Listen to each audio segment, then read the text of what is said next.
Hey guys, welcome back to my channel. Today I'm going to do a video all about makeup brushes. I've had a few people ask me if I would do this I'm gonna video go over each brush that I use for my face. The brushes that I think you need to use, what type of brush. Really what confuses people when they go to the drugstore or to Ulta or wherever online and you look at these brushes, and a lot of people are like, I don't know what brush to use for what. I was so this way not too long ago.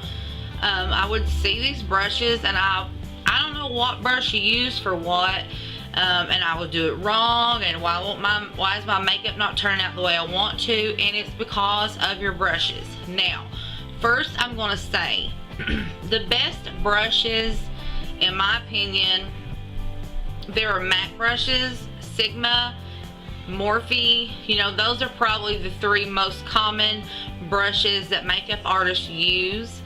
I have some Sigma brushes. I do not own not one MAC brush. Those are the most costly of the three. I do have Sigma brushes, I do have Morphe brushes, but there is a cheaper alternative, e.l.f. brushes. They are super cheap, and not every single brush e.l.f. makes. I've bought them and they don't do quite as well as, we'll say, a Morphe or whatever, Sigma. But for the most part, most of e.l.f. brushes are wonderful. Wonderful. So if you cannot afford to go purchase a MAC brush or a Sigma, they're not that costly. Morphe, surely they're not that costly. They're cheap also, but e.l.f. is super cheap, and I think e.l.f. have wonderful brushes. So let's get started. There's e.l.f. There's several different makeup brush soaps out there in the market, and you can use those for sure, but what I like to use is just good old baby soap, baby shampoo. It's gentle on your brushes, and I'll squirt some of this out in my hand, and I'll take my brush and I'll just swirl it in that soap until I think it's clean. Rinse, make sure it's, you know, that your water rinse is clean, and once it's done, I put them up to dry. There is a thing out there, I cannot for the life of me think of what it is. I think Sigma makes it, maybe, I'm thinking. Anyway, you hang your brushes in it, and you hang them upside down the way, just like a paintbrush. In art class when we were in school, you know, the water needs to drain down the bristles to for longer life out of your brushes. But I don't. I just wash them and kind of swing the water out, and I just put them back in the container. I'm not that picky about it. Okay, so I wanted to throw that out there because I've been asked that question 1,000 times too. What do you clean your brushes in? And I'm going to show you these brushes, and you're going to be like, girl, come on, you don't clean your brushes, we can see. And no, I've not cleaned them in a while. I don't really know how often you should clean your brushes. I'm going to say probably once every 2 weeks, depending on how many times you put your makeup on. I clean mine like once a month. I'm sorry, but I don't use them on anybody else but me. And I don't put makeup on every single day. But I have 4 kids. I don't have time to go in there and clean my makeup brushes every week. I just don't. I don't think about it. The only time I ever really think about cleaning my brushes is when I get one out of the container to use, and I'm like, Jesus Christ, I need to clean that. And then afterwards, when I get done with my makeup, I will go clean my brushes. But that only happens like once a month. Alright, so first I'm going to talk about, I guess we'll just go through steps of makeup. So foundation. Alright, the brush that I use to apply my foundation, you need like a flat top kabuki brush. I use the one from e.l.f. It works wonderfully for me. But this brush, I got it at Walmart. You can order it online. You can get them at Ulta. For me, it does a great job of blending my foundation out on my face. It has synthetic hair, and it's not super duper soft. You don't want to use, like, we'll say the e.l.f. powder brush. This one's not a flat top, but this one's a lot more soft than the kabuki brush. This one's firm, this one's not. This one's really soft. So this one, if you tried to use this one's probably going to soak up some of your foundation whereas this one doesn't. This one just kind of, you know, smooths it out onto your skin and gives me a perfect, flawless finish. Another way to apply your foundation, if you don't want to use a brush, you can get a beauty sponge. You can pay $20 for the beauty blender if you want, or you can go to Walmart, or you can order the Real Techniques what is it called, Miracle Complexion Sponge. They're $6, the little orange one. This needs to be cleaned badly, but this is, it's not a perfect dupe to the beauty blender. I do have the beauty blender. I never use it. This is the one I use daily. It's $6. That one is $20. This one has a flat top, whereas the beauty blender has a round. I just prefer this one. I don't know why. This is just the one that I like. I need a new one. This one's like falling apart, you know, but it's because I use it every single day. I love this little sponge. But when you use a sponge and you apply your foundation, it picks up the excess product on your face. And to me, well, it just really depends on what foundation I'm using, but to me, I just prefer to use the brush. It's just what habit I'm in. It's just how I do it. So I just stick with it. For powder products on my face, also for my bronzer, not my contour, but just to bronze and warm up my face, I just use the e.l.f. powder brush that I just showed just a second ago.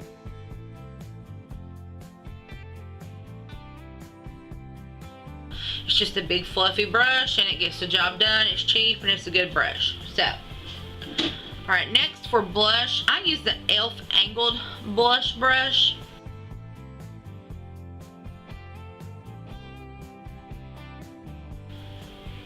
They do have just the regular e.l.f. blush brushes, but I prefer the angled one because I like to take the tip right here down into my product. Blush scares me to death. I'm terrible at blush. But anyway, I like to take the tip down into the blush, and then I will apply it to the apple of my cheeks, and then I will take the whole entire brush to blend my blush out. So it just depends. I prefer the angled. You may not. You may like the regular one. It's just whatever you like. Alright, next for my concealer, if I don't use, I very seldomly use a brush for my concealer. Most of my concealers have a doe foot, or I just use my finger and apply my concealer, and then I take my beauty sponge and I blend that out. I don't ever use a brush, but if you did, I got these at Walmart. It's a Royal and Langnickel. It's just a pink. It's a foundation brush.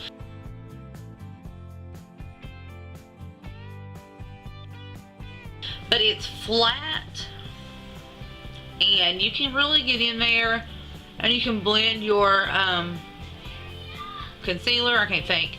I'm brain dead tonight. You can really blend that concealer out with precision.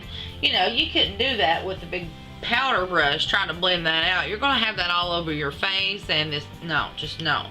So this one, because it is flat, a thin flat brush, you can kind of pat it in, but at the same time move it around and blend it in. So that's what I would use for concealer if I used a brush. Alright, next for highlight, I use a Studio 35. It's a large blending brush. It's a large eyeshadow blending brush.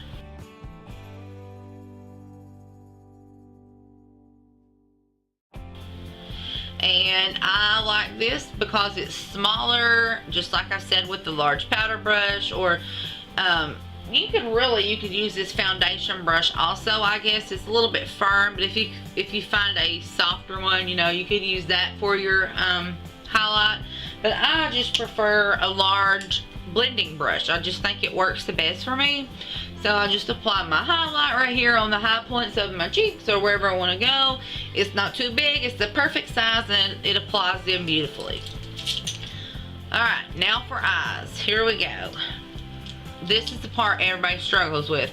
The part I just went through, that's kind of common knowledge, and pretty much everybody knows that, but I wanted to include that because there are some people who do not know which brushes to use for your face products. So I wanted to throw that in there.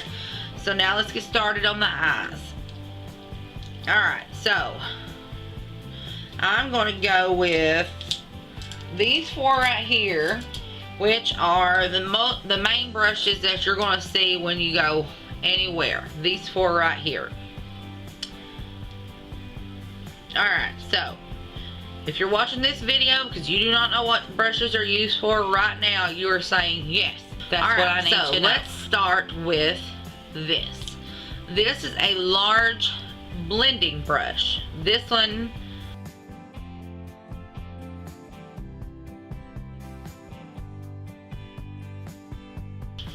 you use this brush. This brush gets used for your transition color and to blend your shadows out. I apply my transition color above my crease and into my crease. Once you start packing other things on your eye, you know, get further into your eye look, you also can go back with this brush to blend so you do not have any harsh lines and you don't look like a clown.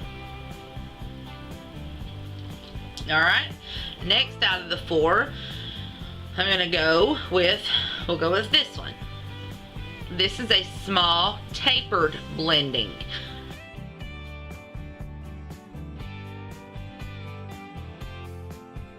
I use the small tapered blending, which is smaller than the large blending. This one's kind of not really flat, it's kind of flatter. It's a lot wider. This one is kind of round and it is tapered, but it's smaller. I use this for my crease.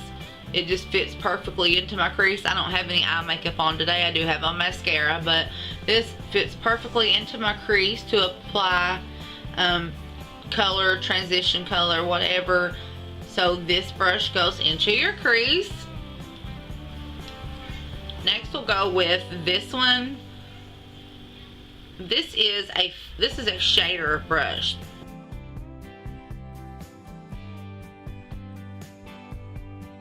They're flat. They're not as fluffy as the other brushes. This is the brush you want to use to pack your shadow on. I have this one, and where's the other one?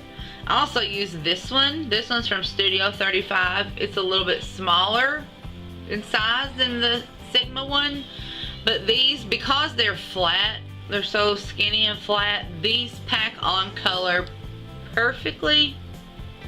I can't tell if I'm even getting the side view of that or not. Anyway, these 2 brushes, this one's bigger than this one, so this one I like to use to apply color to my inner lid. You just pat it on there. Do not, you know, like a blending brush, don't be swirling or whatever. Use this and you just kind of pat it, tap it on to apply the color to your eye. And then once you get it on there like you need, that's when you go back in with your blending brush and you go over like the edges of it. Don't go over the color. Go over the edges with it to blend and smooth those edges out so it looks blown out and, you know, perfect. This smaller shader brush, I like to use it in my outer V because I have hooded eyes and I don't have a lot of space from, you know, from my eyeball to my eyebrow. I have kind of a smaller area to work with, so I like to use this one in my outer V. Also, it's a lot more precise and harder to make messes with, although this does create a harsher line. But once again, go back in with the large blending brush. So next we have a smudge brush.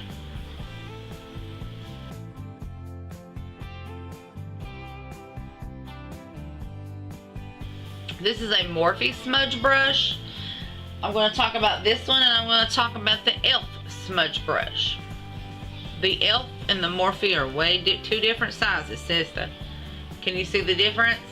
Alright, so the larger one of the 2, this is the one that I like to, whatever I use, not all the time, most of the time, my transition color, I'll also apply that to my lower lash line, and I'll use the larger blending brush because it hits a larger surface area. And then I'll take the smaller smudge brush and, you know, use a darker color, and I'll kind of hit the right in my lash line, right on my lash line. I'll apply that darker color because it gets like right there, not on your waterline, but right your lash line. Why did I decide to film a video tonight? Time out. My cousin had a baby this weekend. I didn't sleep good Friday night at all because she's like she's like my child. I love her just like she is my child. And I knew that I couldn't go in this weekend to be there for her child to be born, and it was bothering me. I was really heartbroken. So I didn't sleep good Friday night. This Saturday I decided to go in. I didn't sleep good Saturday night for sure, because I stayed at the hospital with her, and she was sick, you know, throwing up and having contractions, so you know I didn't go to sleep Saturday night. And then she had the baby at 9:06 on Sunday, and I didn't leave the hospital. And now we're talking, this is in Letcher County, 3 hours away. Alright, and last, this is an angled eyeliner brush.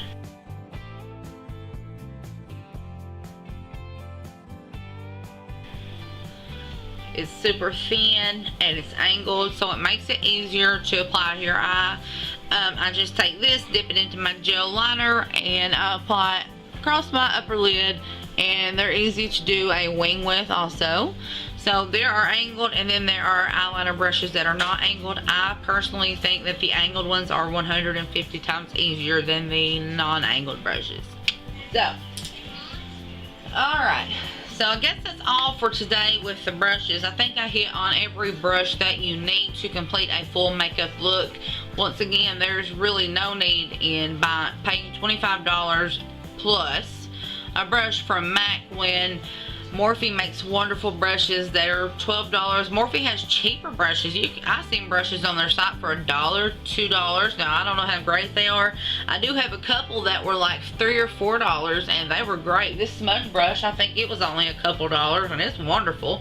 But anyway, that's all I have for today. I hope this video helped somebody out. I hope it helped you out if you were really struggling on what brush does what. And if you have any questions, leave them in the comment box, and I will reply to them. Already, please subscribe, click like, and I'll see you in my next one. Bye. I'm going to bed.